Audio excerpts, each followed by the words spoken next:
The Tim and Tony podcast is brought to you by. So let's talk about Title, Tim. Why do we love Title so much? I've got a Title sweatshirt on right now, and it is by far the most comfortable thing that I own in my entire closet. I absolutely love this hoodie that I have on, and they make the most comfortable gym attire that I've ever worn, frankly. Tried out a lot of brands. We're not going to name them on here, but you know who they are. Absolutely.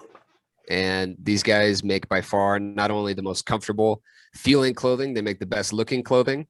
They make you feel like a fucking badass in these things because they're perfectly tapered to make you feel very confident. And I mean, if we can feel like badasses, that's pretty impressive. So y'all need to buy the stuff. I've got a hoodie. I've got a sleeveless hoodie that is just as douchey as it sounds, but fuck, is it comfortable? Their shirts are, like Tim said, perfectly tapered. The shorts are incredible. So, you got to buy the stuff. And here's the thing, though, Tim. Why don't you tell them about that promo code? Okay, so Untitled.com. That is spelled TYDAL.com. Use the promo code TAND15. That is TAND 15 for 15% off your next order. Off the whole store. Like, you can get all their stuff. You can literally buy the entire stock of their website, and you can get 15% off of all of that. And I suggest you do that because every single item that you buy there is going to be incredible. So Bucked Up. Tell the good people about them, Tim. Okay, so here's the deal. A lot of my friends who have been asking me about Bucked Up since we got the sponsorship told me, Tim, when I get a pre-workout, it feels like I'm a meth head on Mountain Dew. And I will assert, as I've tried many other brands, that is the case generally. Not the case with Bucked Up. No. And particularly not the case with this little product that I just started using. It's called Heat Hardcore. I started using it because I started a cut yesterday. Oh, trying to get in shape for going to Mexico in August. So we're very excited. Oh, okay. So for all of you who are looking to get into your Mexico body shape, Heat is a good pre-workout substitute. It's only got like 150 milligrams of caffeine. It helps you burn off fat really nice. Or just going for the traditional pre-workout where they have a bunch of delicious flavors. I have a huge ass stack next to me. The chai spice is incredible. Yep. Oh, and there's another product of theirs that I didn't try until I was sent it. Is those racked BCAs are, oh my God, life-changing. Those are awesome. So the racked BCAs are fantastic. I've taken some other BCAs and I know I took them, but I didn't feel them. This one, I feel like I could cure cancer. Disclaimer, you can't, but you feel like you could. The Pumpocalypse, oh boy. And if you use that in conjunction with the pre, you're going to have a fun workout. So that's to say, there are plenty of options at Bucked Up Fruities, and we're not even talking yet about the protein and the meal replacement protein. Both of those are very, very delicious and lean. So, Tim, why don't you tell us about that promo code? Promo code. Again, go to buckedup.com. You can only use this online. You cannot use this at any in-store location. Go online to buckedup.com. The promo code is TNT20. That's spelled TANDT20 for 20% off your entire order. You can order one product. You can order 50 products. It's 20% off the whole damn thing. So go to buckedup.com today and let's start working towards those Mexico bodies. Yeah. Use those supplements. It'll change your workout, change your life like it did us. So, Tony, I don't know if you saw the news today. Today being October 18th, this will probably release tomorrow morning. Yeah. The worst owner in sports is struck again. Oh, hold on. Oh, yeah, that's right. Donald Sterling isn't an owner anymore. Sterling's gone. Sorry. Okay. Yeah. I mean, Dan Snyder gives him a run for his money. He really does. In terms of just pure operations, like not just being a piece of shit human being, just like purely like he's bad. He's the worst at running his organization. Sure. DeAndre Ayton became the first number 1 overall pick since Anthony Bennett, not to sign a max rookie extension. When Robert Sarver bought the team in 2004, he bought the team for $401 million. Well, he Forbes, didn't buy them. That aside, let's pretend like he did. Some bank fronted the money because Lord knows he doesn't have that. Forbes just released the team values for 2021. Are you aware of how much the Suns are worth, Tony? No, I'm not actually. They are worth $1.8 billion with a B dollars. Now, so that's over 4 times. To put that in context, there's not a single fucking investment this side of Bitcoin that would have gone up that much in that amount of time. Doge? Didn't Doge? Well, that's like this year. Stick with the metaphor. Sure. Okay, yeah. Real estate, everything that a rich guy would sit there and want to buy. Real estate, right? Stocks, none of it went up that much. Right. And before you get in my comment section saying, well, he doesn't actually make that money, you have no idea how fucking leverage works then. Because you get leverage, you literally get free money. Rich people do that. They get free money from banks based on how much their shit is worth. Yeah. They don't care about debt. They just get more free money. Yeah. So when your shit's worth $1.8 billion, you can get a fuck ton of money from a bank. Man, you really are coming in feisty today. I like it. No, I'm upset. I'm upset. No, you should be. Here's the thing. Here's the thing. You can sit here all you want and do this: sell the team, sell the team, sell the team. Oh, hold on 1 second. Sell the team. Please sell the team. Please sell the team, Robert. But you can't get away from, it's not just that he's broke or cheap. It's that he's stupid. It's that like he has a mechanism. He's making hand over fist this year. I know he is. Season tickets are already sold out, have been for a long time. Yeah, because the Phoenix is many things. It's hot. It's now becoming just as expensive as everywhere else. There's a lot of people there now, a lot more than there used to be. It's a lot of things. What Phoenix is it's a great basketball town. We got to see that for the first time in a very long time this past year. It was very fun. Enjoyed it very much. We got to make fun of a lot of other fan bases because their fan bases sucked, and we beat them. And we didn't know how to act, so we, kind of lost our shit. And I mean, rightfully so. It was the first time that we had made the playoffs in over a decade, and we ended up being 2 wins away from winning a finals. So Phoenix is 100% a basketball town. When the Suns are good, it explodes.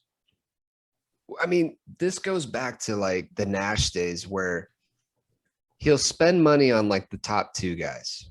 Yeah. But that last piece that you need, whether it's selling the Rajon Rondo pick, whether it's just selling picks in general, whether it's letting Joe Johnson walk, whether it's trading Quentin Richardson, whether it's he's not willing to pay for the last fucking piece. And that's because for those of you who do not know, there is a minimum amount you are required to spend in the NBA. And so you must have you got to have a couple guys making $20 million a year. Yeah. Almost every team does. It's almost impossible not to with the floor. Right. So before you get on me for saying he paid Chris or whatever, he kind of had, like, you had to pay somebody and that amount of money. And look, like we've actually signed a couple pretty intelligent contracts. The Chris Paul deal is team options for the last 2 years, correct? And obviously the Booker one's big. It's Devin Booker. Yeah. That's going to be his contract. The Mikael Bridges contract, which again, we're recording October 18th. That contract got signed yesterday on October 17th, a 4-year, $90 million deal for a guy that, had we allowed to go to restricted free agency, would have guaranteed gotten a max deal from some stupid franchise. He would have gotten paid by Sacramento. He would have gotten paid by Charlotte or somebody. And then we would have really not been able to afford him. As it is now, we basically told DeAndre Ayton to go fuck himself, because not only did we re-sign Mikael Bridges, but then later on in the day, or maybe it was today, I forget, but soon after, we've decided to extend Landry Shamet, who we just got and has not played a regular season basketball game for the Phoenix Suns. More importantly, the Ayton thing is the one where you're not just spending to get to the floor, you're spending the luxury tax to do that. That was the player. I mean, we thought it would be Mikael because we thought Ayton was a sure thing. But the Ayton thing became, if you sign him, you're going to pay the tax. If you don't sign him, you'll be at the floor that you're required to pay in the NBA, just above that floor. Right. Which is not, I'm sorry, he doesn't get points for that. No. You only get points as an owner if you're willing to spend the tax, because then I know you want to win. For the first time in a decade that we have a competitive team, he hasn't paid over the luxury tax. I don't know if he ever has. He's never done it. If you know that to be true, great. I don't know if that is true. I do know that feels to be true. Okay, great. He's never paid the luxury tax. Robert, if you can join me here, my camera right here. I'm going to look straight to you. Please. I beg you. I want you to do one of two things, please. I want you to either, as we said before, I want you to either sell the team, or I want you to cut the check, because our team's really good and it's really fun, and you haven't had to do it in your entire existence as the Suns owner. I beg you. Tim. Or just give you and I his leverage ability. We'll buy the team. And goddamn, we'll go broke spending so much money on that team. I don't even care. We will go Jerry Colangelo on their asses. We will spend money that we have never had. We'll be getting payday loans. Absolutely. To bring guys in. Cash time, quick check, cutitnow.com. We're coming for you. Hell, we might even have you sponsor the pod. So with that, Elvis Monroe, please play us in.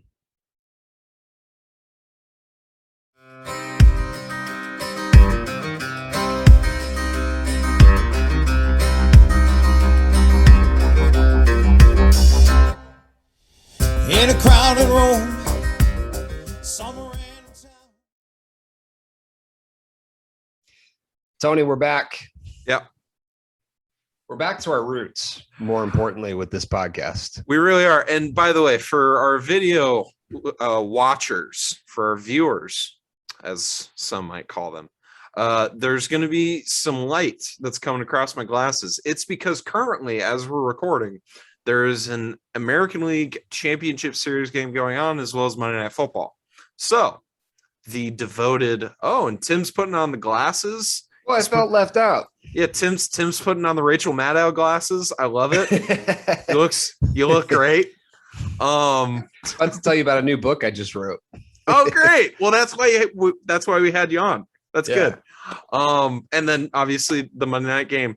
So, that's what's going on here, because I'm a devoted podcasting host, and I want to know what's going on. Like Derrick Henry is trying to make my fantasy team rise from the ashes like a phoenix with his best efforts. So a lot of the big time sportscasters do dry runs of their hottest takes before they actually go do them. Interesting. Okay. We are not those people. No, we just run these things by each other live. See, here's the thing. We are all about the people.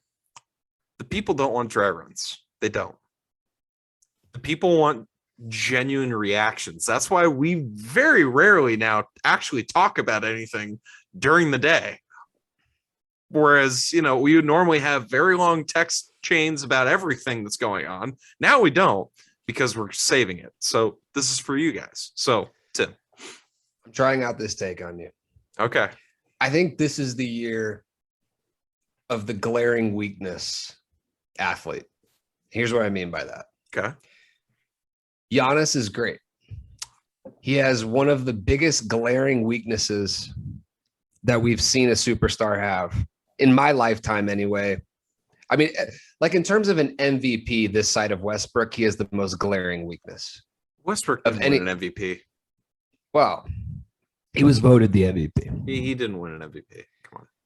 Now, for all the people that don't hear the sarcasm, I know he won an MVP. It was a bastardized MVP because it was perverted. It was perverted, as another podcaster has said. It was absolutely just asinine.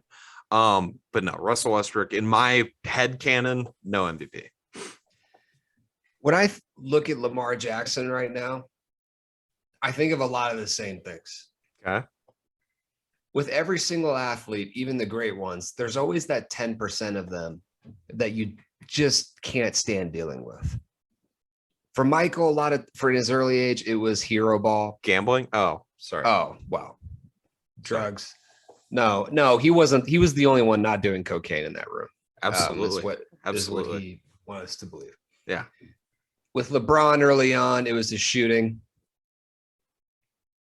You know, you go on down the line, the greatest athletes of all time all have that 10% of something you don't love. Brady, not very mobile. Okay. Yeah. So everybody has it. It's whether that 90% is good enough to make up for it. And in Lamar's case, I was the number one detractor this side of the racists who was saying, look, the guy can't throw. What? This side of the racist. Well, I'm just saying, like, yeah. we know why some people didn't like him, but we know why some people thought to mention, hey, you know what? This guy isn't fumbling. I wonder why. It has nothing to do with his talent. Maybe it's because his skin looks like the ball. I'll never forget when I heard that. It's like, that was stupid. I'm sorry. What? That was stupid. Not only is that just very, very, very ignorant, but it's just like, doesn't make any sense. It doesn't make any sense. But more so, it's just fucking ignorant. But yeah. So with Lamar, I mean, like I said, I hated being aligned with those people, but I was like, I can't like change what I'm watching. The guy can't come from behind. He can't throw. He's not accurate enough. Right. He can only check that. I mean, and then he throws for 400 fucking yards on Monday Night Football, shuts me right up. And then yesterday shoves it down the Chargers' ass. Yeah. Like, those are both real wins. Like, if you're still sitting there doing I don't know if Lamar is a good enough thrower, I'm sorry, you're stupid. You're not watching the games. You're holding on. And I don't think it's that you're stupid. It's just that you're not watching the games. No, I think you're stupid. The preconceived notion about him is that he's not a great thrower. And so in order to overcome said preconceived notion, you would need to see evidence that would change that notion. And currently he's throwing the ball very well. Now, he made the one really awful throw. He did. It was intercepted. It was what I call a Madden pick, when it's such a bad throw that a linebacker like 30 yards upfield from the intended receiver picks it off. And then you say, oh, that never happens in real life. It's like, yeah, but that's because the quarterbacks in real life aren't as bad as you are. So, you know. I'm just blown away. Like, when I'm wrong, I actually enjoy like being wrong about sports takes than I do about being right. Yeah. Just because like when somebody changes my mind like that, where they just completely, like Giannis. I was just gonna say, like me and Giannis, if I remember correctly, when they beat the Nets, I came on this very podcast and said, as long as we can meet them there, we're golden. We're golden. If we can get past the Clippers, we're winning in 5. And then we won the first 2 games. And I'm pretty sure I was in Sweepville at that point, because I didn't think Giannis was going to. Suns and Fourland. Yeah, we were in Suns and Fourland. Exactly. And I did not think that Giannis was going to be just good enough, just flat out good enough to win the series. Turns out he very much was, and won the next 4 games. But this is part of my larger take. Like, it needs to be said, this is why we play the games. Like, when people bitch about the Dodgers having to play in the 1-game playoff, it's like, well, why do we play the games then? Yeah. Like, seriously, like, if they're so great, you have to win your division to not play in that 1 game. We all know it. Yeah. Like, why do we play the games if all I need to do is go and listen to some blowhard like us talk about how Giannis can't shoot? Yeah. There's no point. Like, I can just listen to you and Or be like, oh, he can't or shoot. how Got it. Lamar needs to be a running back. And it's just like, Yeah. well, all right, man. Like, That's why, like, guys that actually get better, I'm looking at you, Ben Simmons, guys that actually get better in the offseason and work, like, look at Lamar from 2 years ago and look at him Yeah. now. yeah. The guy's traps are 6 times bigger. He's a beast. Like, Yeah. he just looks like a fucking monster. Yeah. If you get better in the offseason, if you work on your craft like, normal people do, Sure. I'm just going to be wildly impressed with you. So I'm glad that Lamar proved me Well, I wrong. mean, but we're seeing the videos of Ben Simmons. Yeah. He looks great. I loved when Embiid called him out on that too, and being like, what do you guys need? And he's like, we need more of what you see in those videos. Yeah. Well, y'all have been seeing the videos, so more of that. Yeah, that's incredible shit. Incredible shit by Embiid. Yeah. How about the Raiders doing the all-time fuck you to Chucky and just going out and getting a W for their long since deceased head coach? Do you like that? Here's what I'll say about the Raiders. You want to talk about a guy that I had written off well long ago was Derek Carr. And turns out I might be wrong. And it appears right now that I'm very wrong. We haven't talked about the John Gruden stuff. It's bad. It's really, really, really bad. Or his ugly son. Sorry. What? He has a son that's still coaching for the Raiders. He's just Oh, really? Just a goofy looking person. Well, Kind of like him, by the way. yeah. He's not a model. But when you say certain things, as John Gruden we now know typed, that's one thing. It's equally as bad in the sense that you still shouldn't be saying those types of things. But words, unless you're recorded, like what we are currently doing, they fade. An email across the National Football League on National Football League servers or whatever the hell, I don't know if they have a central server, whatever. When you're sending emails between other teams, there is a very, very, very, very high likelihood that at some point, someone that's going to care is going to see said emails. And when you just rattle off a lot of just ignorant, hateful, and just negative stuff, and you codify it, you put it on paper, and obviously your name's subscribed to it. That's a special kind of stupid. Not to mention the bigotry, all that stuff. Not to mention all that. That's number 1, 2, 3, 4 most important things. But it's not all that nuanced. It's shitty. The nuanced thing is that, like, hey man, like, I don't even want to know what you're saying, what you're talking about. The fact that you put that down on an email and put it down on multiple emails about about a bunch of different hateful stuff is just, you'd hope for better. I guess I should. I guess I. And the best way I can explain it, my girlfriend's family is a big Raiders family. So the best way I can explain it is this. Raiders. Yeah. I thought they were Cowboys. No, we're big Raiders fans. The Cowboys are their second team. Okay. But the best way I can explain it is this: is if you're an accountant making $40,000 a year, and you sent an email to another employee saying that shit, they'd fire you Instantly. Like, if you're John Gruden and you're getting paid $10 million a year for 10 years to literally be the face of a franchise, he's making, like, that's the other thing is that people like feel bad for him, which is predictable. But it's like, this guy's rich. He's going to go home and not work now. He doesn't have to. He's not going on like welfare. Like, No. He's going to be fine. But that aside, they'd fire you. What makes you think you can be a head coach making millions of dollars for $1 billion franchise? If somebody at Google, like seriously, like, do you think that if like the CEO of Google sent emails like that, do you think that the board of directors would be like, oh, that's fine, that's cool? Like, you made a mistake. Like, no, no, they wouldn't. It's the same mindset that leads people to not want wealthier people to get taxed. And I know that we said that we weren't going to get into politics a lot, but I'm not. It's just a metaphor. People think that super, super wealthy, uber wealthy people are just like them and that they could be them. They're not. They're not.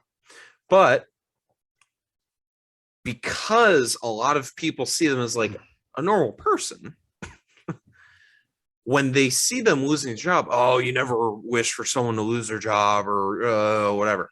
It's like, okay, yeah, if I lose my job, yeah, I'm going to have to go back and serve tables or, figure out a way to have a stream of income because, I don't have just an absolute golden parachute that I'm sure they gave John Gruden. I'm sure they didn't just bought out. Yeah, I'm sure he got out there. Yeah, he's fine. And even if he didn't, he's fine. Unless he's the worst. Unless he's worse than with money than Donald Trump is, he's fine.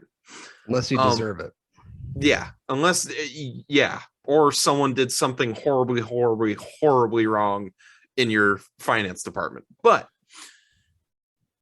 it's those same people that then think that when a guy like John Gruden gets fired, that it's just life-changing. And that's just not the case. And you don't know what you're talking about. You just don't, because when you or I, when we're talking about you or I getting taxed at the rate that we're hoping the top 1% gets taxed at, yeah, that'd be crippling. But here's the thing.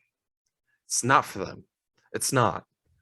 It would not impact their daily lives whatsoever. And really, John Gruden now doesn't have to work.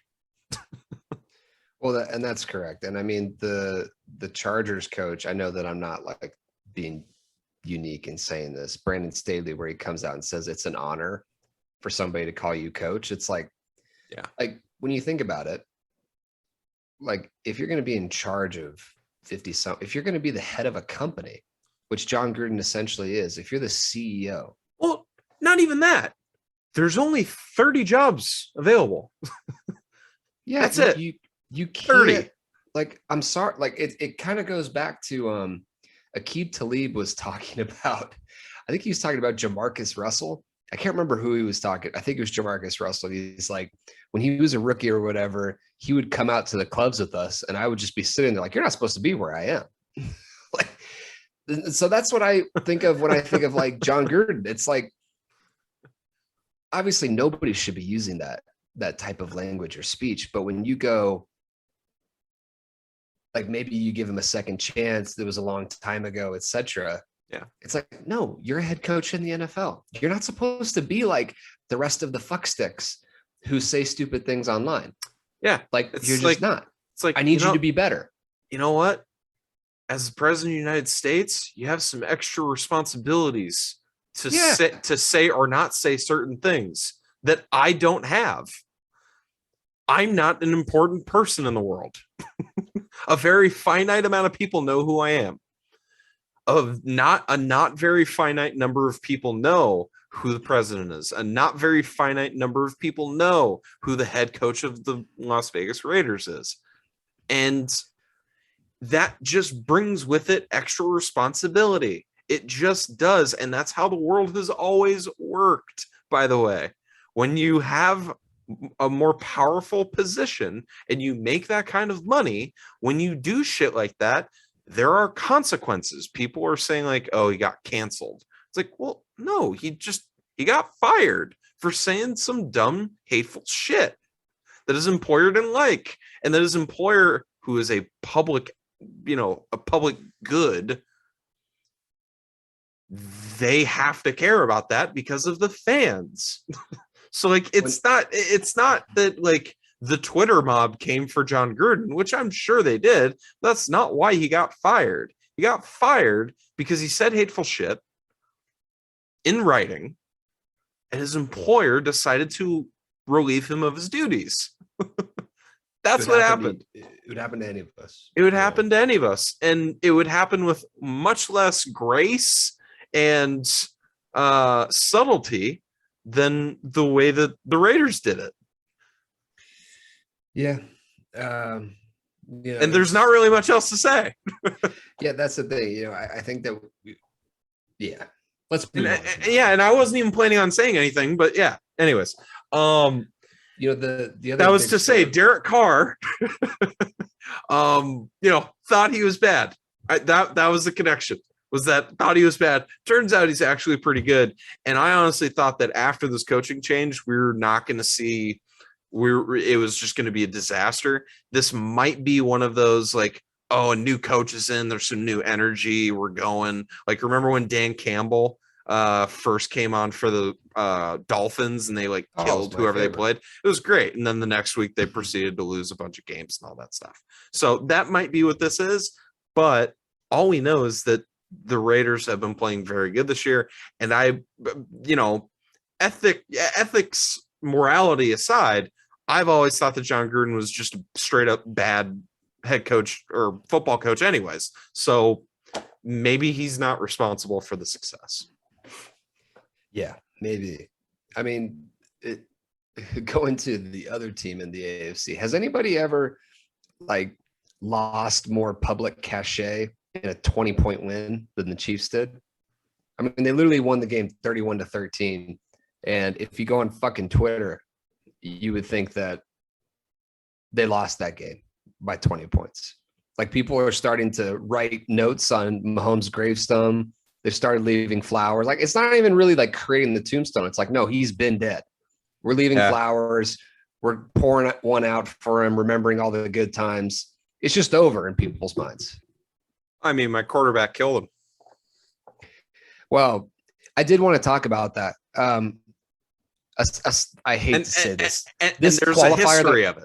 And there's a history of it. I'm about to say the qualifier that's going to absolutely cut me to the core. But aside from the Patriots, every team that has lost in the Super Bowl, going back several years, going back even to like the Seahawks when they lose to the Patriots, they come back the next year. Cam Chancellor sits out. They lose in the second round to the Saints in horrific fashion. The Falcons have been terrible since they lost. Awful. The Rams almost didn't make the playoffs the year after they lost. And felt compelled to change quarterbacks. Cam Newton, I don't think has completed a pass since he lost. Hey.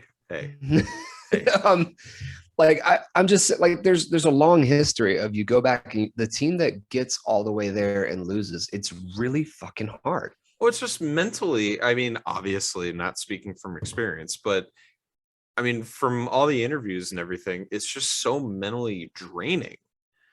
And it's just so mentally exhausting to get that far. And then for there to be not that satisfying ending. And, there's a million different jokes as to how I just set that up. But like, when you're building up to winning a championship and then it just gets ripped away from you, mentally, it's just, it fucks you, which is why I'm very curious to see how the Suns start this year, but you're about to make a point.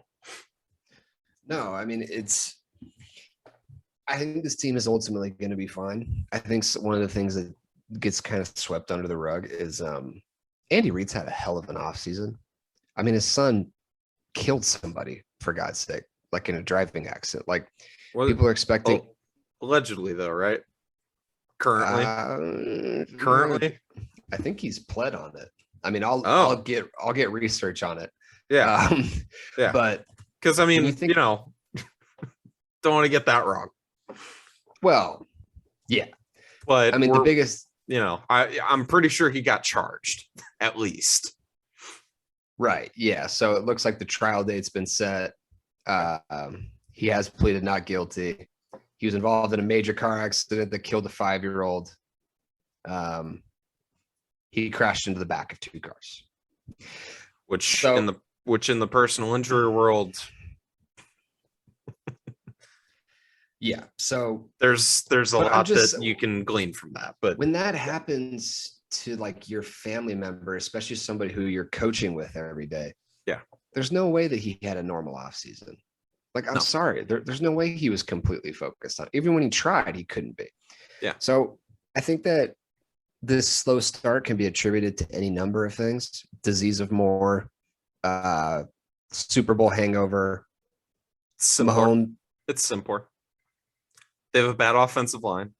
They do. They have a bad defense. Clyde Edwards-Helaire's out, and when playing is not that good. And Travis Kelce doesn't look the same. Now, is he probably still the best tight end in the league? Yeah, but he doesn't look like the transcendent athlete, at least from what I've seen. You know, if you're watching the games and you think differently, you know where to find me. But it just doesn't seem like he's the same. And he keeps just getting hit after hit after hit, as those big guys do. I watched Rob Gronkowski for most of his career up until his first retirement. It just happens. They're big targets, and the only way that you're going to take them down is if you make yourself into a bowling ball with their ACL. So, or if you hit them across the face. So, like, you know, it's tough. But no, it's simple. Their line sucks and their defense is bad. Yeah, I think you're right. I mean, just I'm looking at this game right now, and it looks like Josh Allen's driving with 44 seconds left. He's on the 20. You know, one of the things that you should keep in mind is when somebody tells you I'm going to do my own research, look at the other things in their life that they've done their own research on. Like, most people have to kind of do some digging to find who they're going to get their haircut with. When you see who Josh Allen landed on, you can see his research skills in action. But they are probably going to win this game, unfortunately. That's one of those things that I'm just going to be wrong about, is Josh Allen. Yeah, but we keep talking about the stuff that we're wrong about. You have so far been about as right as humanly possible about Carson Wentz. I'm pretty sure I'm still going to be right about Jameis Winston. I think you are we still, is the jury out on that? I thought they came back. I thought he went to prison. Well, no, but see, here's the thing though. This last year they set an appeal. Oh, because of the 5 touchdown performance. So or now the jury's back in there deliberating. So we'll see. Or no, that's not how appeals work. We're getting the arguments together to, sit in front of the I think it's over. In front of the 3 judges. You think it's over? It's over. Okay. Because after that 5 touchdown game, he hasn't been good. He hasn't been great since that game. It's a fair that point. game sticks out in everybody's mind, but yeah. I mean, I'm pulling up his stats right now. He hasn't been fantastic this season. Okay. Well, then you want to say that I'm right about Jameis Winston? I'm not going to tell you no. It's especially with quarterbacks. It's very interesting as Josh Allen tries to leapfrog over 3 human beings for a touchdown. But yeah, no, it's a fun time right now. It's a fun time because there's a lot of interesting quarterbacks at a lot of different places. One of which, Sam Darnold. We'll see. We'll see what happens with him. Yeah. So now I'm going to be. I've dubbed him vaccinated Kirk Cousins. I'm very, very, very happy with that take. So we'll see. We'll see how that goes moving forward. Just phenomenal. Yeah. So now we're really going to go back to our roots. Yeah. We're going to do some gambling. Oh, I'm going to throw out some of my favorite lines. Okay. That are coming up during this next week. Okay. And I want you to give me a pick. Okay. And I'm going to tell you which side I'm on. Okay. And we're going to keep track of this going forward. Sounds good. Oh, so it's just going to be a me against the world type of situation. No. It's me against you. Okay. All right. I'm going to pick 3 games. We're going to pick it. Okay. Cool. Okay. My first favorite game of the week. And this is just based on the line. Okay. The Lions are at the Rams. The line is 15.5 points. I'm sorry. What? 15.5. To take the Rams to win, you'd have to lay minus 1,200. God. Okay. Which side are you on? On the spread or the money line? Only the spread. Only the spread. Yeah, no, we're adults here, Tony. Yeah, no, I'm just making sure. So I'm getting 15 if I'm Detroit. Yep. That is correct. You can't, no teasing, no bullshit, like buying a half point, none of that. I'm going to go ahead and take the 2 touchdowns plus. You taking 15 and a half? Yeah, I'm going to go ahead and take the Lions 15 and a half. So here's the thing. Because that's disrespectful. The Detroit Lions, despite some of their efforts throughout our early lifetimes, they do have professional football players on their team. Have we confirmed that? That's yes. Yeah. Jared Goff is paid to play football. Have we sent out like our field team to like go investigate on that? Don't be disrespectful about DeAndre Swift. He's playing great this year. Jamal Williams is playing great. Don't do that. Don't do that. You're better than they that. have a caricature as a coach. Well, they have like and that's why it's a 15 and a half point spread. Yeah, they're horrible. No good team is going to be down 15 and a half on the spread. I'm shining light in the few bright spots. I agree that the line's too high. I'm just trying to think of a reason why they're going to keep this within 15 and a half points. In LA, the Rams are a team that'll pour it on you. They never take their foot off the gas. You're not going to get cheap fucking touchdowns on them. I mean, when you think about Jared Goff coming back to LA and the shit they're going to be yelling at him just from the get-go. What, Rams fans? Have you seen their crowds, though? Yeah. They've been crazy this year. See, the one thing about LA is they are fair weather, but when they show up, they really show up. They're not like Miami fans. Real quick, that's a good point. Not for nothing. The Bills did just lose. I did see that. The Bills did just lose to the Texans, even though that's a misholding. Or did they call that? Oh, I think they called that. Interesting. Okay. Well, then, those of you that are listening tomorrow are going to very much know what we're talking about right now. The Bills really did just kind of snatch as your dad says a lot, snatched defeat from the jaws of victory, which is one of my favorite sayings. Just incredible. I mean, your stupid fucking team just stays in it. Only 2 games out. Yeah. With the Dolphins just being terrible. Somehow you're only 2 games out. And then the Jets, who should be relegated. Well, we really should look into relegation. Absolutely. I've had this conversation. I've had this conversation. Convinced me. I've had this conversation now. Have like a 10-team relegation league. Yeah. I've had this conversation now with like 5 or 6 different people in the last week. The Diamondbacks, 100%. If you lose 100 games in the baseball season, done. Just out. Get out of my face. You need to win like 3 championships in whatever lower league you go to get back. You should be ashamed of yourself. Yeah, and it should be like a couple teams every year so that a couple teams get back in. You shouldn't be on national fucking TV. No. Should be local. Should be some weird streaming app that has it, like the XFL or something. It's just terrible. Like DAZN. Yeah, something like that. Yeah. I don't know. Maybe Snapchat can buy it.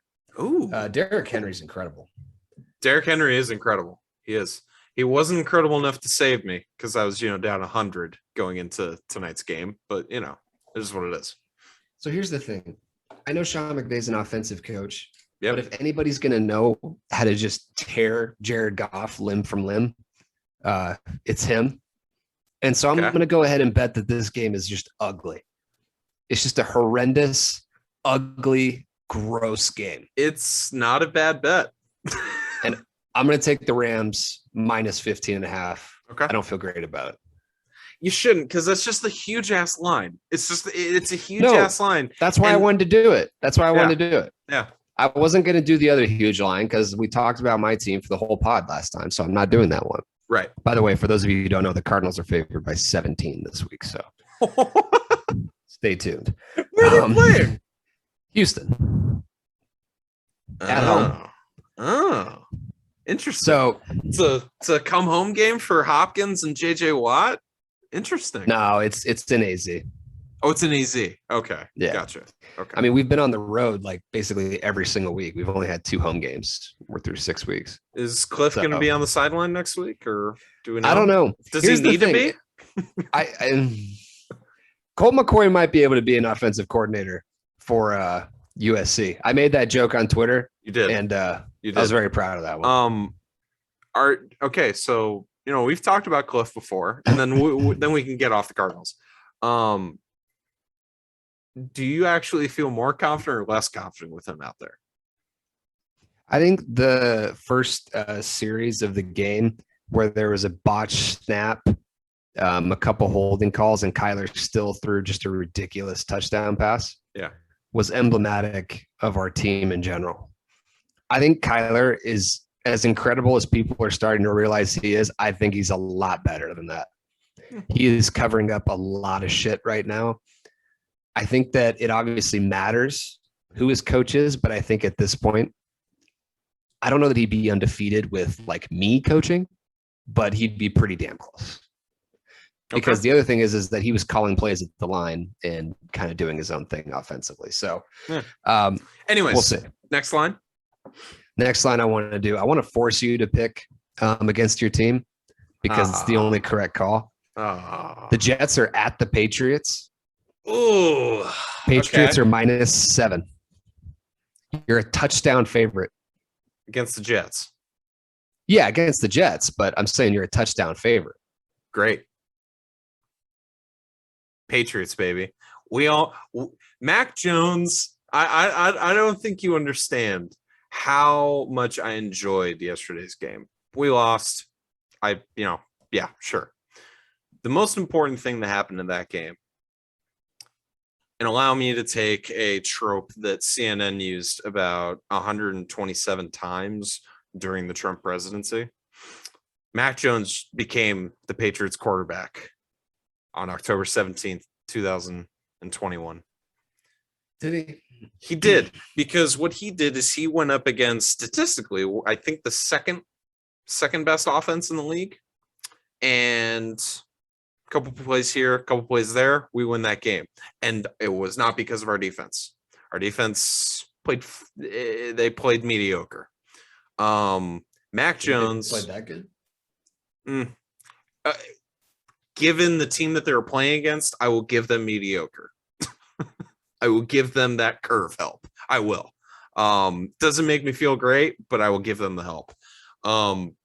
Mac Jones, that 75-yard touchdown to Kendrick Bourne, I thought I was watching my son being born. It was, that play made me feel things that I have not felt in quite a few years, because Mac Jones, we have so much hope. The final years of Brady, it was just, we were just trying to hold on. There was so much stress, anxiety, angst. There was so many years of just built up aggression with Brady, and you could feel it. You really could. With Mac, there's just no history. He's just out there slinging the ball around. And of course, the series right before he threw one of those Madden picks, it was just terrible. And we were up by 1. All we had to do was get a couple first downs and we win the game. And we couldn't do that because Mac decided to throw it right over the middle across his body and threw an awful pick. But then came back with just straight up amnesia and just slung it for that 75-yarder. So that's to say, we picked off good old, is it Delta that his mom is an heir of? Zach Wilson? It's JetBlue. JetBlue. Yeah. The trust fund baby, LDS picture boy, Zach Wilson, who, when standing near people of a different race, looked scared. Like that was the first time that ever happened to him. We picked him off 4 times the last time we played, and we got to see this. We got to do the whole seeing ghosts thing again that we got What to do with about the whole Darnold. hard to beat a team twice? Not the Jets. What about that? It's not hard to beat the narrative. Jets twice. It's just not. Here's my only thing. I don't think you should be favored by a touchdown to anybody. I don't think the Jets. Right. I really don't. I would say you'd be right if it weren't the Jets. Because your offense, I just don't think can put up the points that justifies that line. I don't think you're going to win by more than a touchdown against the Jets. Yes. You're okay. So to win this, I'm not saying to push it. Yeah. To win it, you have to win by 10 essentially, because you're very unlikely to win by 8 or 9. If I had to just pull a score out of my ass that just feels right, it feels like a 24-9 game. This is one that if I was betting it in real life, I would just buy the half point, because having it at 6.5 would make me feel loads better than having to lay that whole 7. I don't think it's going to be close. I really don't, because Mac Jones, we allowed him to throw about I think we let him throw 12 times, and all of which had 3 air yards. We're now letting him air it out. McDaniels is starting to flex the muscles again, showing some of the more spread offensive scheme. I don't think the Jets are going to know what happened. And I think that that's going to be generally the case for most teams in the NFL that have a decent coach and a decent offense. I just don't think the Jets have anything. They have no answers to anything in the National Football League. I think they should not only be relegated, I think we should just transfer them to London. Yeah. I think they should be the team that has to go. Yeah. I mean, first of all, they're tenants. Yeah. I mean, second of all, nobody gives a shit about them. And they don't even play in New York. It's sad. It's gross. Sad. Yeah. We should just send them to London. Who cares? Yeah. They'll play 8 games a year. Nobody will even notice. They'll be like, oh, do the Jets play every week? We'll be like, yeah, I think so. Yeah.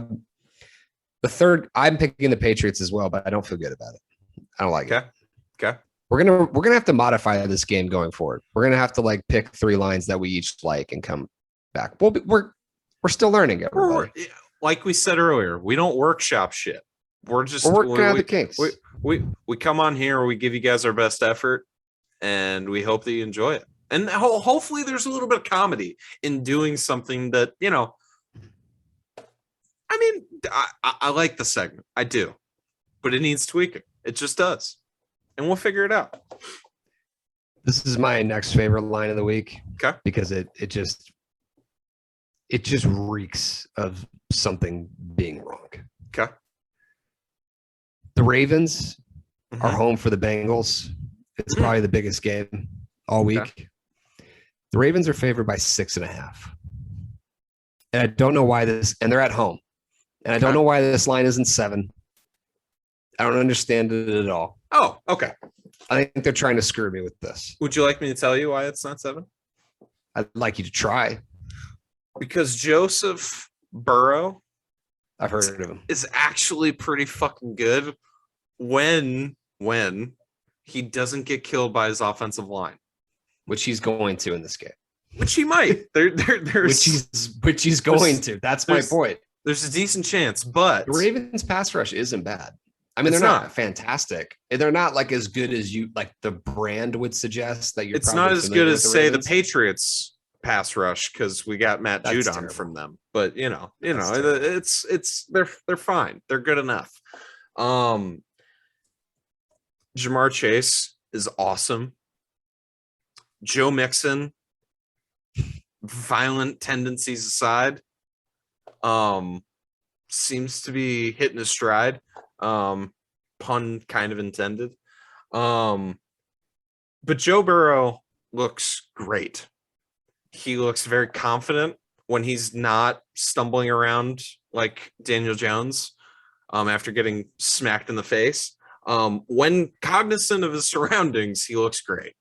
And that's why it's less than a touchdown, because Lamar Jackson is still liable to throw Madden picks. He's still liable to throw very bad passes. He can throw for 400 yards. He's incredible. Probably the leader in the clubhouse for MVP, either him, Kyler, or I mean, now that Buffalo lost, probably not Josh Allen, but you get the point. It's definitely not Mahomes, which is exciting. Yeah, I mean, here's the thing. If this game was in Cincinnati, I would give them a chance. The fact that it's in Baltimore, I mean, the Bengals are the team that, like, honestly, I think it's a little bit of who the Cardinals are. They Yeah. could have lost most of the games that they actually won. And I'm not just saying that, like, winning close games is a skill. I'm saying that they had some horseshoe up the ass things happen to them. They can't block. They can't block anybody. It's horrifying. It's horrifying to watch these games. Yeah. And you just think about the Ravens being so well coached. I mean, that's the number one thing you can always say about them is that they're going to attack your weakness. So you got to believe it's just going to be a lot of blitzing. Unless they feel like their feelings have been hurt, then Harbaugh really gets off his game. Like if he feels like he's being personally attacked by the play calls because like it's not nice, then he really does get thrown for a loop. So maybe the Bengals can do that to him. Maybe they can call Belichick because he really doesn't like it when you don't play nice. Like when you move guys around, like that's just it's mean, and he doesn't like it. He just doesn't like it at all. Or when they're trying to go for a rushing record. He doesn't like it. Yeah, I hated that, by the way. Stop him. It's the same thing where, you know, a guy's doing cartwheels around the bases after he hits a home run. Don't give up a home run, bro. Yeah. I mean, I guess because they're winning, I have less of a problem with it. If you know they're trying to break a running record, stack the box. Stop them. Yeah. I don't know. It's still so are you a really game. Taking the Bengals in this? Absolutely. I am taking the Bengals. I think, and here's going to be my my hot pick of the week. I'm taking the Bengals, and not only am I taking the Bengals spread, I'm taking the Bengals money line. That's terrible. I think the Bengals are going to win. That's terrible. Because here's the thing. I can't just be passed. People are trying to depend on us to pay for their children's college education with these picks. No, and you're out here taking the Bengals money line. Are you going to listen? For the people, I'm telling y'all, the pick is the spread. But I myself, I am not saying that you guys should do this, but I myself am feeling so confident. I'm actively saying you shouldn't. Yeah, and Tim's actively saying that you shouldn't. So, you know, hopefully you're making this decision fully informed. But I think the Bengals are going to win. I do, because I think I think Lamar's feeling a little too high right now. I've never been a fan of Harbaugh. So you just want to pick against them? I'm hating. Is this really? Just listen. Here's the thing: you can always figure out like whether you should take someone's betting advice by their rationale. Yeah. When Tony starts saying, "I just like betting against the Ravens," that's how you know. Don't do it. That's what I said. I very much think that the Bengals minus or plus 6.5 is the bet. I do. I think that's the way to go. Genuinely, objectively, because their offense is that good. But I hate the Ravens because I don't like what they got going on over there. So I would say that if you're feeling it, if you're feeling ballsy, if you're feeling the Tim and Tony pod mojo, come with me, take my hand. I will lead you to making even more money with the Cincinnati Bengals money line. That's terrible. That might be like the worst moment of our podcast, and we've had a lot of them. Yeah, that was awful. No. So I feel great. The NBA comes back tomorrow. Actually, we're going to do a special podcast after the first games, and the Suns don't play tomorrow, right? The Suns play Wednesday against the Nuggets. Yeah. Oh, we play the Nuggets? Yeah, at home. So is Jamal Murray going to be healthy? No, not a chance. But Michael Porter will be out there in his unvaccinated glory and his $200 million contract. Can we get him wearing a mask out there? I don't know. I mean, I think we probably should. Oh, we definitely should. I'm saying can. Because we're not even letting Kyrie play. I know that's the thing is that like people are are doing this whole like it's ridiculous that some players can do it and some can't. And I'm like, yeah, I mean, states' rights is kind of a stupid concept Yeah. in Yeah. general. In the year of our Lord 2021, states' rights. But you're about to see it in action in sports. Yeah. But I did want to go over the MVP odds because Oh, okay. this is I haven't one of the looked at them things- yet. these are this is like the topic that people will be going over as the season goes on. Yep. And I want to see just how horribly wrong I am about this in, 6 or so months. Okay. So the odds on favorite, he was the odds Hold on on. favorite. Let me guess, because I haven't looked at this at all. The odds on favorite, I'm going to say. So, okay. I want to say Giannis, but I think that's going to be too easy. It's not. He was the favorite last year. Is It's it- Luka is it- Doncic? Asshole.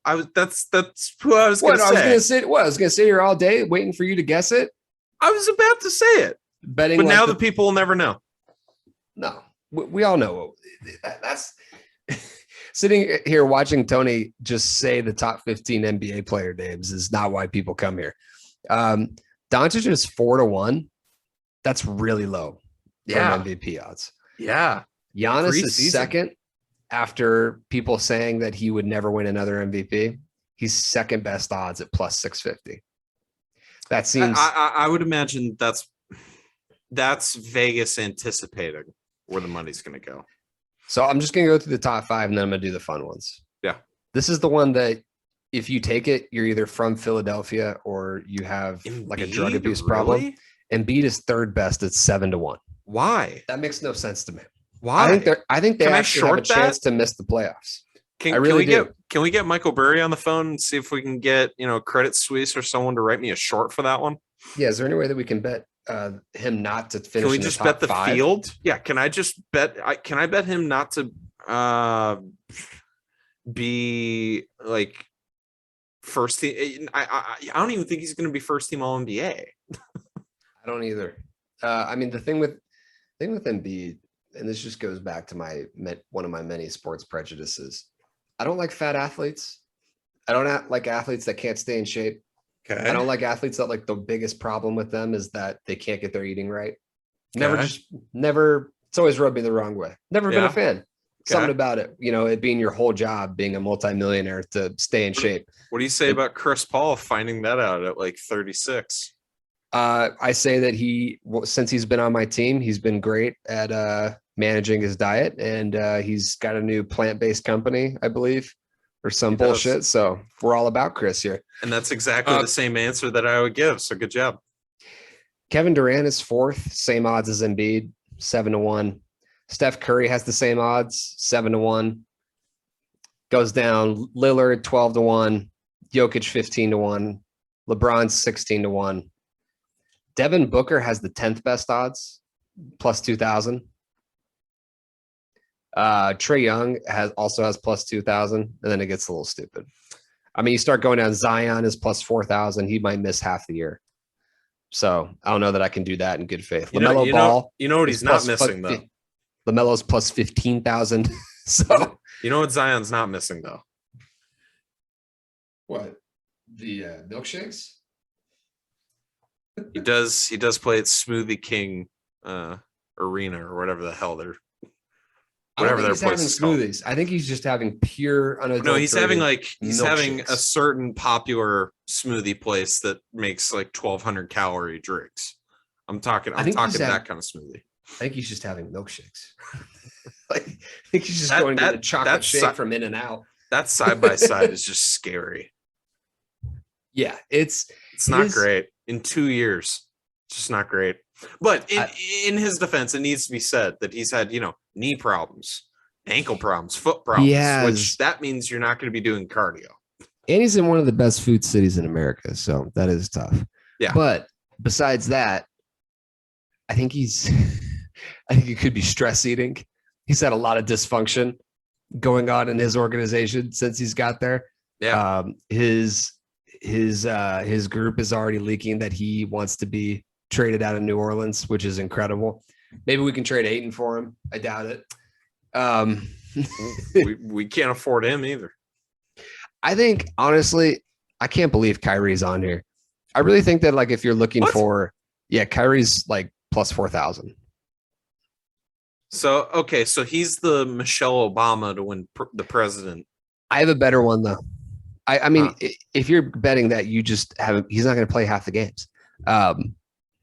He's, one that he's I- not playing any games. I know he's not playing any games now, but like the best Yeah. case scenario, he's not playing any home games. Yeah. That's the best case. Yeah.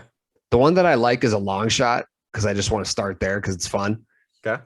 John Morant's plus 5,000. I think there's a world where Oh. like I think there's a world where the Grizzlies Oh. are like a 4 seed and he averages like 28 a game and like that's- he just captures the media narrative. That's lovely. Plus 5,000 I think is worth a flyer. I'm just saying. I don't think it's Absolutely. bad. Like as a long shot, I think he's my favorite long shot because then you start Sure. looking at like Julius Randle, Zach No, LaVine, no. Bam. Stop. It's just not, Stop. none of that's happening. Stop. Like John Morant, there's a media narrative for him, and I actually don't think his team sucks. So I think that it's a possibility that he could actually win it. Hell yeah. I like that. It's fun. There isn't anything negative about John Morant yet. So, that's a fun wave to ride. I agree. Wave to ride. There we go. You know who I want to bet. You don't have the stones to put actual money on it. On Booker?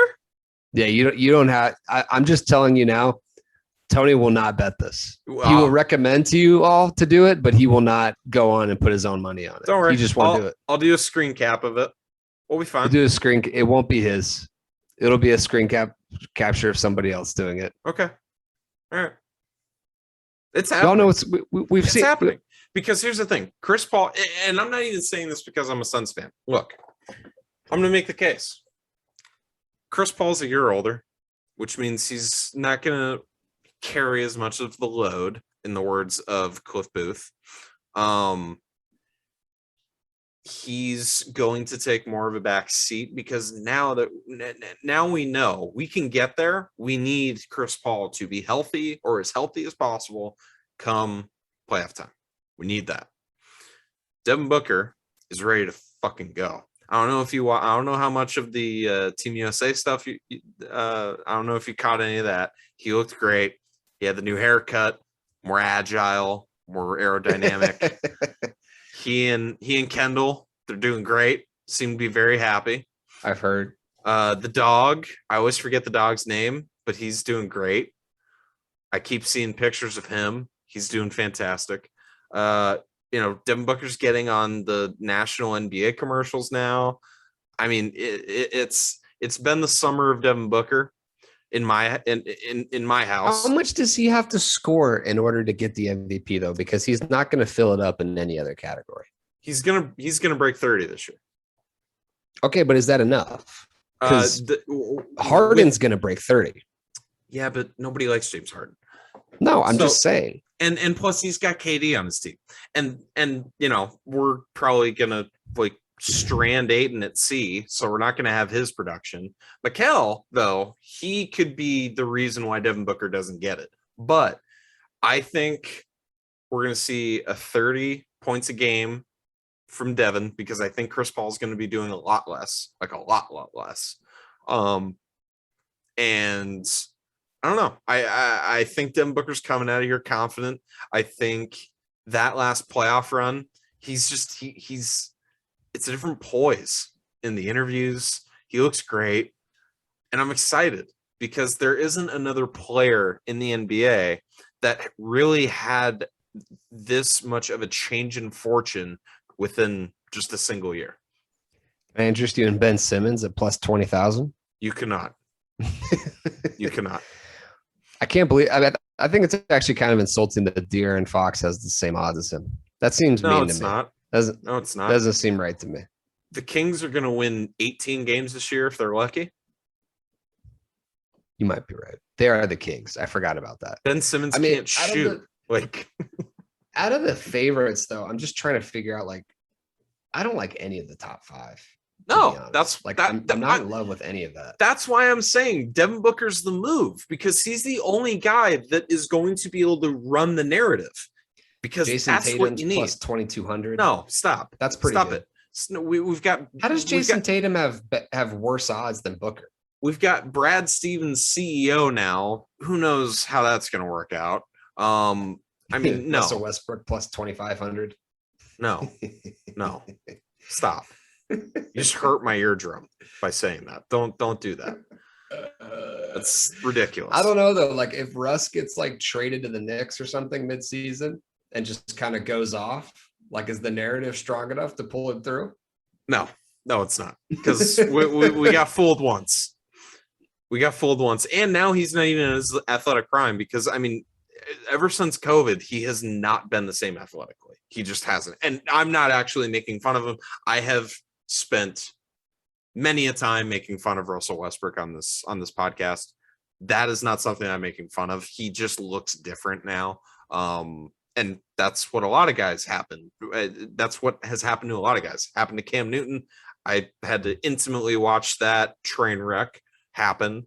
I mean, no, he's a different guy. And it seems like he's a different guy, both physically and mentally, because in the interviews, again, it's preseason. So I don't have court play to look at. I'm looking at these interviews. He looks like he's saying all the right things. He's saying that he's here to help. He's not here to hurt, which at every other team. Who's going to come to the podium though and be like, you know what I'm going to do? I'm going to shoot 40 fucking times a game with LeBron James on my team. That's but that's not his move. His move is to just be pissed off at every single reporter and not answer a question. And he's actually been answering questions, and he's actually been giving like legit answers. He hasn't been a dick. I don't buy it at all. I don't buy it even for a second. I think it's going to go horribly wrong. I hope so. I really do. I just don't see it. I don't see it happening terribly or working out terribly, but I don't think it's going to work out as well as they hope. So we'll see. Could be a fun NBA year this year.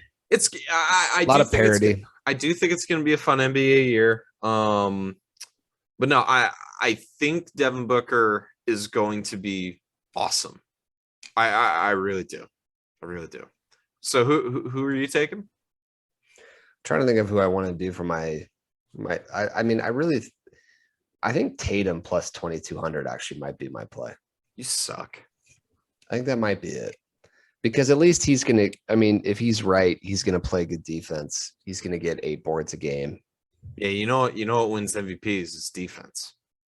Well, I'm just saying, on-ball defense. That's what really gets it for you. Well, okay, but like if you've seen, and I know like pictures from certain angles are always going to look great, but Tatum looks awesome.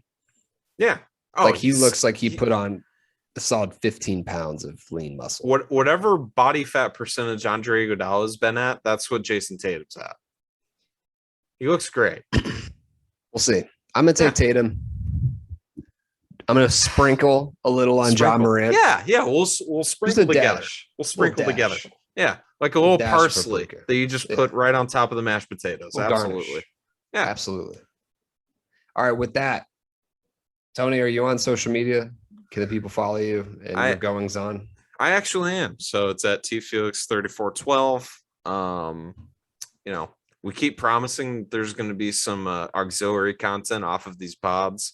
I promise you, once we have the time, we certainly will.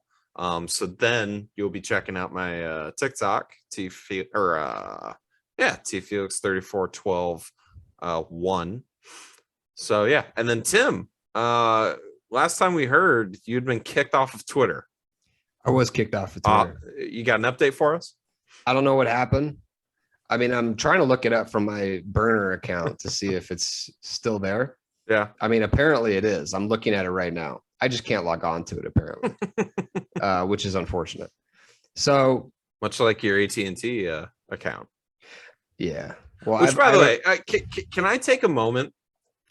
Time me. Can you give me 2 minutes? Let me know when you're ready. I need 2 minutes. I need 2 minutes of the people's time. I'm ready. Okay. Go. DirecTV, AT&T. A few weeks ago, I did everything in my power to give you money. I did everything in my power to pay for a service that you provide. Unfortunately, it is a service that to say that you provide it is to assume that some people actually have a stress-free experience of getting your fucking service. It is terrible. I was trying for hours on different mediums. I was trying online. I was trying over the phone to sign up for your fucking Sunday ticket, and it did not work. I was told multiple times on the telephone that they could not help me. I was told multiple times on the phone that they could not help me. And then I was told by your website that it could very much not even help itself. You should be ashamed of yourself, AT&T. You should be absolutely ashamed. And I very much hope that this is the last year that you guys are providing Sunday ticket. Was that 2 minutes? Minute 5. So now. Oh, wonderful. So not bad. So I am back on Twitter. Have a new account. I don't know if I want to give out my burner account. We'll see. I think I'll wait on that. We'll I'll wait on see. the burner account. Yeah, no. The time needs to be right. All of my accounts for now are at LeDuc32, at TLEDUC32. We'll be back on Wednesday. This pod will be dropping Tuesday morning. We will be back Wednesday morning with a recap of the NBA games. Till then. And by the way, hold on, Tim. Congratulations on if I can also speak for the Tim and Tony podcast listeners, congratulations on finally getting a microphone. Yeah, it's exciting. Well, I do what I can for the people. Yeah, so congratulations to that. And yeah, we will be with you guys tomorrow. Are we going to be doing a certain movie tomorrow, Tim, or is that not happening? That's still not happening. Okay. Well, we will, when the listeners find out what we got cooking for them, it's going to be great. And on that note, I've got 2 other people that I want to add on to this. Robert Sarver, please go fuck yourself. The powers that be at AT&T, please go fuck yourself. But most importantly, Ted Cruz, please go fuck yourself. Elvis Monroe, please play us out. One day, someday, fiction girl. She's my one day, someday. She's my one day, someday. Gotta have her, gonna call her baby. One day, someday. She's gonna call me baby, gonna have a family. I can see it in her eyes. Our future's so, so bright. Gonna wake up by his side. One day, someday. She's my one day, someday. Fiction girl. She's my one day, someday.